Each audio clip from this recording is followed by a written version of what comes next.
Заманыбыздын залкар жазуучусу болгон, кыргыз элин дүйнө жүзүнө тааныткан, ааламга тааныткан биздин Чыңгыз Төрөкулович Айтматов жөнүндө кандай сөз айтсак дагы, кандай мактасак дагы жарашат. Ал кишинин чыгармалары жөнүндө, жечишкен ийгиликтери жөнүндө мен айтпай эле коеюн. Мен ушул Москва жергесинде келгенде өзүмдүн башымдан өткөн окуяны гана айтып берейин сиздерге. Кудайдын буйругу менен мындан 10 жыл мурда Москва шаарына келип, ушул жердеги орус туугандар менен, чет өлкөлүк туугандар менен иштешип калдым.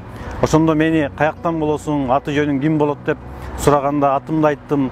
Мен кыргызмын, Кыргызстандан болом десем, тилекке каршы тааныбагандагы адамдар бар экен.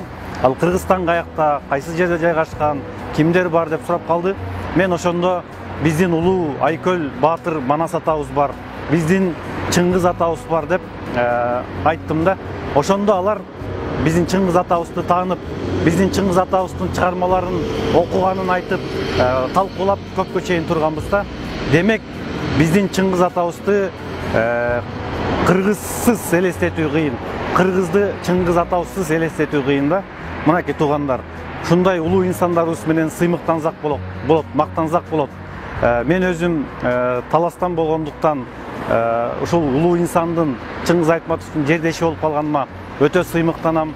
Ушундай улуу инсандын чыгармаларын, ушундай адамдарды биздин кийинки муундарга, жаштарга үйрөтөлү, айталы, жеткирели. Кудай буйрса, мындан дагы жакшы ийгиликтер жаралат деп мен ишенем.